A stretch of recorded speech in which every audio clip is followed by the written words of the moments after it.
This is Genesis chapter 1. He is the Gandalf of the first part, also known as the Old Testament. Why is it so old? Well, that we don't quite know. What's the new part called? The New Testament. Why is it new? Because it's newer than the old one. Okay, you didn't like the night.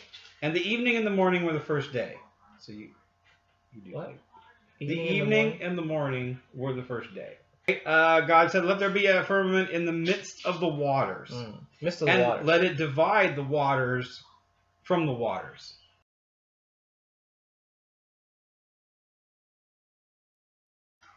So there's a firmament. And God made the firmament and divided the waters, which were under the firmament, from the waters. The waters were under the firmament? Some of the waters were under the firmament. But he divided the waters that were under the firmament. He divided the waters that were under the firmament from the waters that were above the firmament. There was the waters above the firmament? Some people say... If he created a firmament in the water and divided the waters, then where's the firmament above and below? Some people talked about the firmament as a sort of dome that covers the world. And that therefore there is water underground and there is water above us. Now I'm starting to understand why people are so confused in the Bible. Well, yeah, I mean, it's only been... it's chapter 1. 3 paragraphs? 7 paragraphs. So 7 paragraphs? How does this thing divide paragraphs? Very short. They're like words. They're like a couple sentences. lines. Yeah, it's the sentences basically. It's a sentence structure paragraph system. Okay. And God called the firmament heaven. Okay, so now we're getting more details about heaven. So the firmament now is the upper part. It's way up there. Okay. And the evening and the morning were the second day. Okay. So he did it on the second day. That was the second day. Okay, and God said, "Let the waters under the heaven be gathered into one place, and let the dry land appear." So the firmament he was talking about was definitely not the dry land before. This is the dry land finally appearing. That firmament was what he rose up to make kind of a dome over us, protect us from those other waters out there. So the firmament's... This is where people get the dome earth idea. So the firmament's above the water up there, or is it below the water? There's water up there, and there's water below us. Right, but where's the firmament? The firmament is kind of between the waters and the land, and both waters. So it's glass, or? Yeah, as far as we know, it doesn't really say. And God called the dry land earth, and the gathering together of the waters he called seas. Didn't he already make the earth, though? Yeah, it was up here. Already made the earth, and the earth. Yeah, that was little e earth. This is capital E that he's calling earth. The land is earth. And then the waters he called the seas, capital S. And God saw that it was good, because he tends to like stuff that he does. He tends to like stuff that he does. And God said, "Let the earth bring forth grass." Grass. Weed? Weed. Oh, like grass. Grass weed? I don't know, it doesn't say. The herb yielding seed. So, yeah, herb. Yeah, the herb yielding, of course. And the fruit tree yielding fruit after his kind. Whose kind? I'm assuming the other fruit. What fruit? Because the only other he right now would be God, and I don't think he wants the fruit to be his kind. He's like, his fruits are growing on trees. I don't think he wants that. Maybe he does want that. Well, that that explains a few things later on. But the fruit after his kind is, he's just basically saying a fruit tree will produce more of its own kind of fruit trees, and so on, so that they can kind of continue to grow on forever. And once he makes them, he doesn't have to do anything.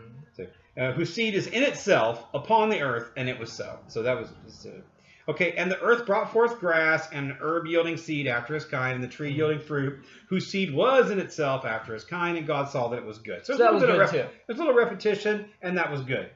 And the evening and the morning were the third day. So that was the third day. He did the third day.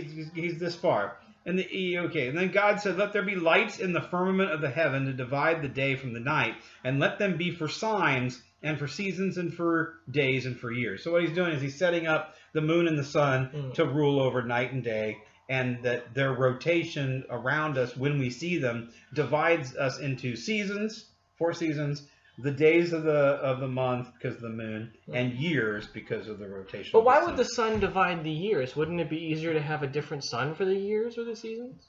No, he just was trying to kill 2 birds with 1 stone, probably. So why make the suns anyway? He's pretty smart, which he says he is. Because he can. Why wouldn't you just count the days like he's doing now?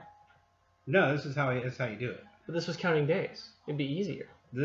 How would a sun above the sky wobbling slightly actually make you realize that there's a day and a year and a month?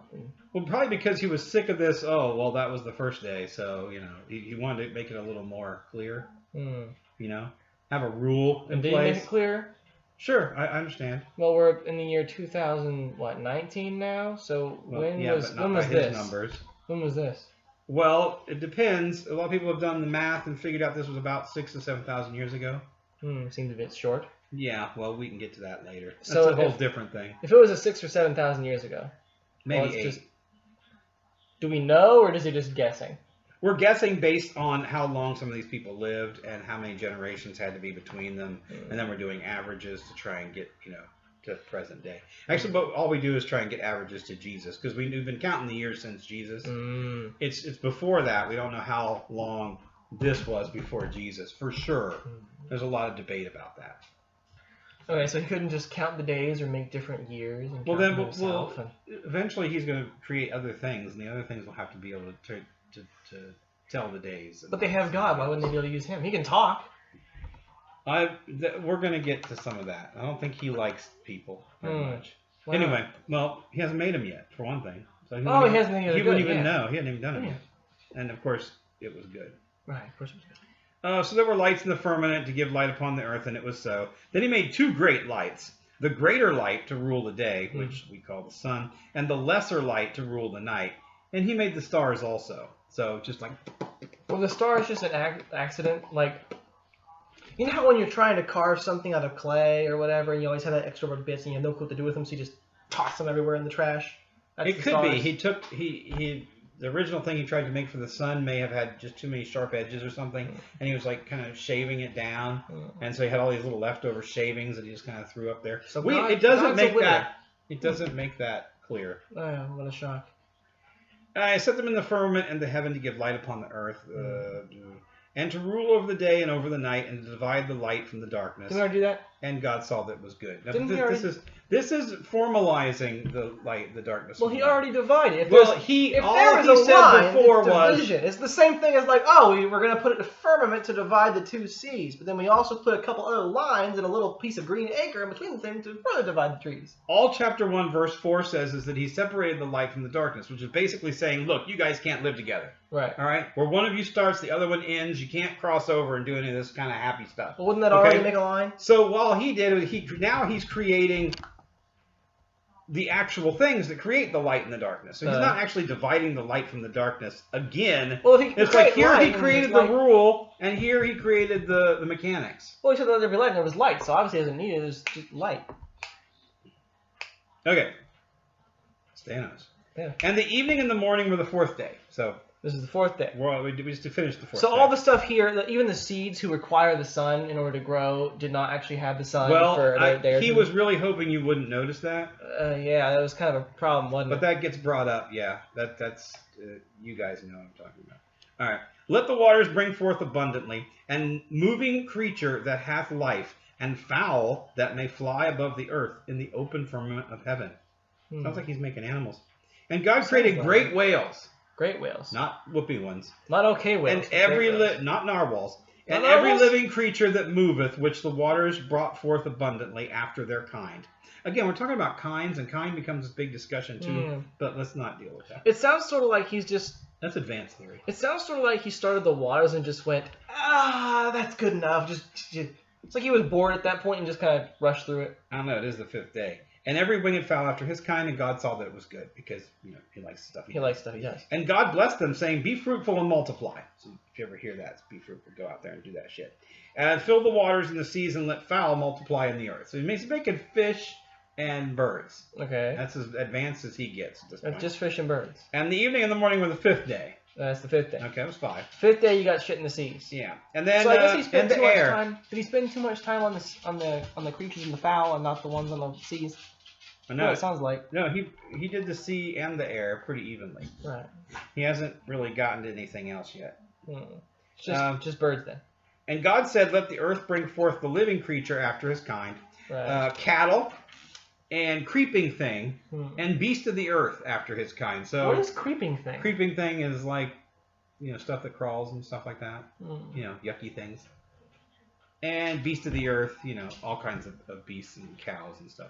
So are creeping things supposed to be creeping things and yucky things, or is it just sort of an accident? No, they creep. He wanted some stuff to creep for some reason. It's just something he needed to do. Was and God made the beast of the earth, could have been, after his kind, and cattle after their kind, and everything that creepeth upon the earth after his kind, and God saw that it was good. And God said, Let us... Let us? Who's us? We'll talk about that in a minute. Okay. I'm just reading. Let us make man in our image. Okay. Our image. After our likeness. Is he talking about the fowl? And let them have dominion over the fish of the sea, over the fowl of the air, over the cattle of the earth, over all the earth, and over every creeping thing that creepeth upon the earth. So no. Okay, so you caught it, but I did stress it. It's my fault. He says us, our, twice, and our twice, as if he's talking plurally. Now, this could be that he's just one of those people that talks in the plural about himself, or he's just so big that he has to think of himself in the plural, which if you get into the Father, the Son, and the Holy Spirit kind of conversation later on in biblical study, then it's a trinity and it would be plural. And some people say that explains it. Well, only if it was the beginning and he hadn't done that yet. But. So how are we supposed to know if he hadn't done it yet? No, but. It sure sounds like he's talking about their other gods, though. Okay, so this is one big question a lot of people point to. If he's saying us and our, is he actually a god left over from another pantheon? That was one theory that I had when I first read it, and I'm not sure. There are a few people that will go down that idea. Line. But I think for the most part, apologetics will tell you that Father, Son, and the Holy Ghost explains the plural, or you can just not read it as the plural. God is just likes to talk in the plural. So if we skip over that, so God created man in his own image. Now it's saying in his own image. In the image of God created he him. Male and female created he them. So we're just throwing the man and the woman out right now. Sounds like someone has a bit of trouble with their pronouns. Well, it was probably written by committee. We're not quite sure. And God blessed them, and God said unto them, Be fruitful and multiply. Just, fruit flies and multiply. And replenish the earth and subdue it. Subdue? And have dominion over the fish of the sea and over the fowl of the air and over every living thing that moveth upon the earth. So we are meant to go out and subdue the planet. So, they're supposed to control it. Mankind are just supposed to be, in control. And God said, Behold, I have given you every herb bearing seed which is upon the face of the earth, and every tree, and which is the fruit of a tree yielding seed. To you it shall be for meat. So he's not really talking about meat in terms of eating animals. He's talking about plants, the meat of the plant, okay, in this case. And to every beast of the earth, and every fowl of the air, and to everything that creepeth upon the earth, wherein there is life, I have given every green herb for meat, and it was so. So everything was plant eating at this point. That's what people are going to tell you anyway. And that kind of does fit into that. And God saw everything he had made, and behold, it was very good. And the evening and the morning were the sixth day. Okay? That was the 6th day. So it took 6 days. And now we move into chapter 2, which we can speed up a little bit now. Thus the heavens and the earth were finished, and all the host of them. So, and on the 7th day, God ended his work, which he had made. Right. And he rested on the 7th day from all his work. So we're talking about a guy that's supposed to be omnipotent, but he's taking a break because it's just like, that was a lot of work. So after 6 days, take that as you will.